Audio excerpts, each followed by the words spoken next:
Hello, and thanks for joining us for the Farming Today podcast. I'm Kaz Graham, and in this edition, livestock markets report a record turnover for 2025. We ask how much longer the high prices for beef and sheep can last. And I'm finding it really good. Have never done lambing before, but really enjoying it. And Gwyn's been a great teacher, so I'm learning lots. it's lambing time, and we're out learning the ropes with a student vet. First, though, if you have children or grandchildren, you probably don't need me to tell you that we're into the school Easter holidays. One good way to occupy their time without resorting to chocolate is to get them out of the house and into the great outdoors. Lamb spotting, perhaps. However, the charity The Ramblers, which campaigns for walkers and countryside access, says that may be easier said than done. They've just launched a new campaign called Access Denied, calling for the end to what they describe as years of neglect to Britain's footpath network, resulting in thousands of miles of paths missing, blocked or unusable.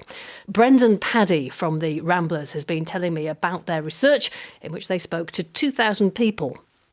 So we asked people across England, Scotland and Wales whether they thought that access to nature should be a basic right, and 84% agreed with that sentiment. Well, you wouldn't expect most people to say that they're in favour of access to nature, wouldn't you? Yeah, but that's an extraordinarily high number. So I think what that tells us is people feel really strongly about the importance of this, both in terms of, direct benefits to them in terms of health and well-being, but also a sense that obviously land is owned and it's managed, but people do expect to have a right to enjoy their own country. Why can't people access the countryside? What are the main barriers to people getting out?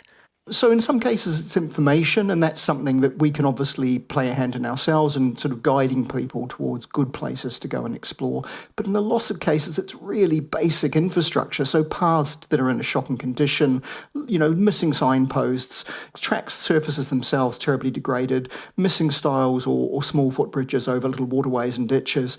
Those kinds of things turn a lot of people back, and the people they turn back first are the ones who are the less experienced in enjoying the outdoors, and frankly they're the ones who could probably benefit most. So that's one of the reasons why we see this as so important. It's not just, the Ramblers saying Ramblers would, like it to be easy to get outdoors. Of course we would. It's the fact that people who don't currently walk actually are the ones who face the biggest barriers. It's the fear of encountering problems that stops people even stepping out the door and trying in many cases. And you do see that particularly for people who have additional needs, maybe mobility problems, but also people who have, just less familiarity with the countryside and what to expect. OK, now you highlight differences between the home nations. How are things different in Scotland, for example? And don't people have much better access there because of right to roam? Yeah, so there are really significant differences sort of politically and legally between the nations in terms of how access rights work. And as you say, people have what's often referred to here as a right to roam, technically a right of access so long as they do so responsibly. But the problems in terms of path infrastructure are incredibly similar. So there's a lack of investment in Scotland and indeed in Wales. And in England, my colleagues tell me that what they really need there is an access to nature green paper that can look at how local highway authorities could actually fund key access work, particularly around paths, which at the moment they're really struggling to do.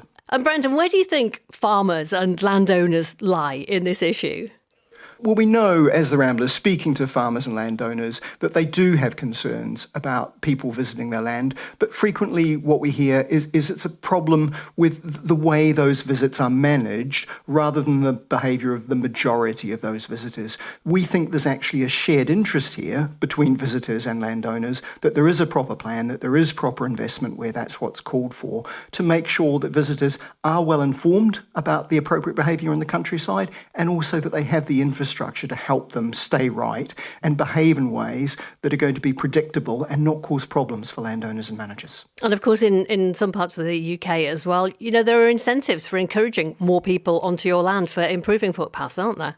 Yeah, that's right. So the new agriculture scheme in Wales does allow farmers to apply for funding for that. Sadly, we've just heard in Scotland that will not be the case here, at least in the first instance. We know that there is an appetite from farmers to actually have that money available to provide improvements, because in some cases, good management of visitors doesn't just make a good sense in terms of minimising conflict, it's also part of their business model. Brendan Paddy from the Ramblers. Now, I always find a walk in the country is greatly enhanced by seeing a few lambs. We're talking sheep all this week on Farming Today, and across the UK we are well into the swing of lambing season. With nearly 15 million breeding ewes, most having twins and some giving birth to triplets, it's a big job getting all of these lambs safely delivered. Many sheep farmers recruit help, sometimes family or vet students, and sometimes people who are just interested and want to learn. They'll often be matched up through the Lambing List, an online site set up by the National Sheep Association. Sally Challoner met up with one farmer in Wales who successfully recruited a first-year vet student. And then what's the other thing we need to check, Anna? Well, I'll check the ewe's teats now for any mastitis. But she seems to be good, so Got plenty of milk. Gwyn Johnson is the fourth generation at Maesbach Farm near Pontypridd in South Wales. He has 500 ewes to lamb and enjoys teaching the helpers he recruits through the lambing list. I always advertise that I'm not necessarily looking for people who've got masses of experience. Because you can teach that. Yeah, because I quite like teaching the students if they're keen to learn. They get quite a well-rounded experience when they come here. So like Anna now, hopefully by the end of her time with us, she'll be able to lamb ewes very confidently, whether they're backwards mixed up or all that. Catch ewes confidently, ring lambs, tube lambs, milk ewes, tag. Basically, I think that's the majority of it, really. So, well, let's meet your student, Anna. Anna Brooks. I'm from Pontypridd as well, and I've just finished my first year at vet school at the University of Nottingham. So you've been here 2 days so far? I think my third day. Third day. So what have you done so far? Well, pretty much everything already. A lot of move-in sheep, so that's been good to gain some animal handling experience. Been ringing lambs, tube feeding. Talk me through ringing, just for people that don't know. So we've been castrating and tail docking, just with the little rubber bands. Had a couple of days old. Yeah, they have to be under a week. How are you finding it? Yeah, I'm finding it really good. Have never done lambing before, but really enjoying it. And Gwyn's been a great teacher, so I'm learning lots. And what are you going to do when you finish? How many more years have you got? I've got another 4 years, so I'm not sure what I'd like to do yet, but being a farm vet is a possibility. And you've got another one, haven't you, Gwyn? Another student coming along? Yeah, so I also get contacted by prospective vet students who are still in school as well. Obviously, because they're still in school, they can only really limit their time to sort of weekends and just a few hours on a weekend just to get a little bit of experience. And I'm quite open to that because I think everyone's got to start somewhere and get experience somehow, haven't they, really? That's going to look great on their CV as well, isn't it? Yeah, exactly. Yeah. Do you do it every year, the lambing list? We do, yeah, we do it every year. What else would you do, I suppose? I think the good thing with a lambing list is you are targeting your audience more so. You could put an advert, locally, maybe in the press or on Facebook even, I've seen people do, and I think you just get any Tom, Dick and Harry just apply in. And I also do think that maybe people don't realise that we are a business and we are a commercial enterprise, and maybe people just apply just to think that it might just be a little bit of a jolly. Anna, to be fair, is really, really mucked in and really, really got on with the job. And have you done any overnights or anything like that yet? No overnights yet, so I just live down the road, so I come down in the morning, I'll leave in the evening then.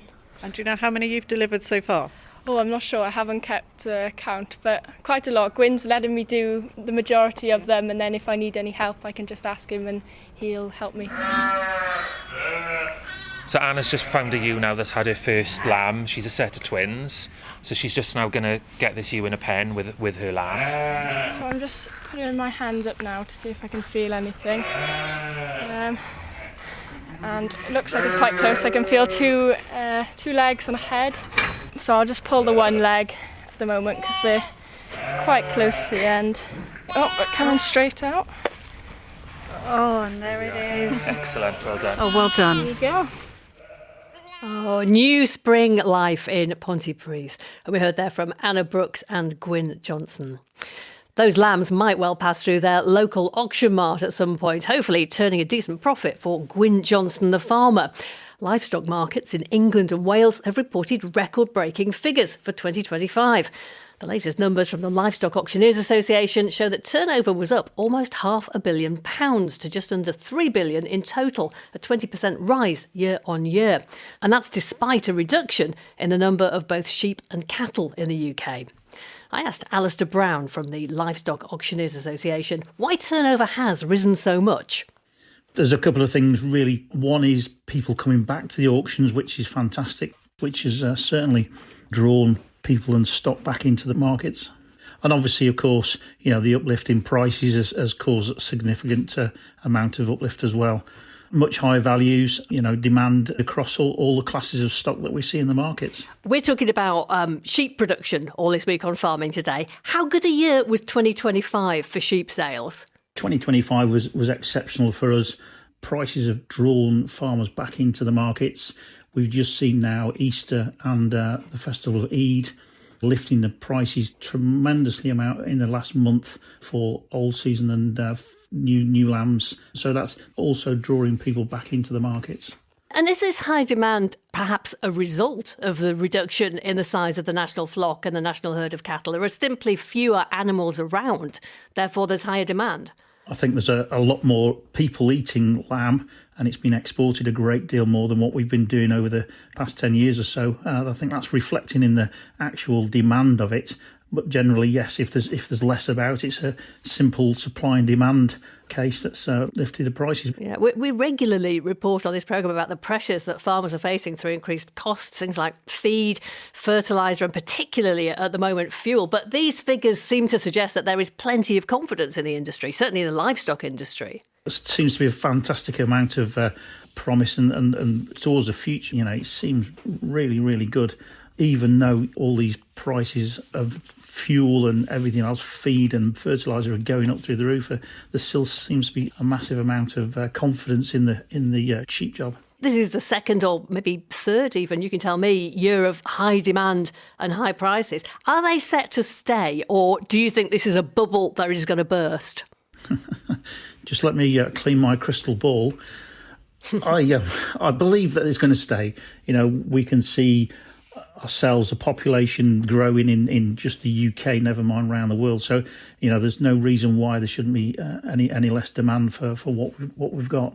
Well, it probably depends on price, doesn't it? I mean, these high prices are great news for farmers, but perhaps bad news for shoppers. We are seeing higher prices in the shops for red meat. I think we've been saying this for 3 or 4 years, that it won't get to such and such a price, but it seems to be year on year increasing the prices, and there's none of it left in the fridges at the abattoirs. There's none left on the shelves.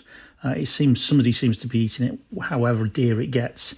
I think it's a stable food that people need in their diet, but I think it may be interesting to see when they put an extra 20 or 30 pound of fuel in the car to travel the week. It may be interesting to see whether they knock it off the shopping bill.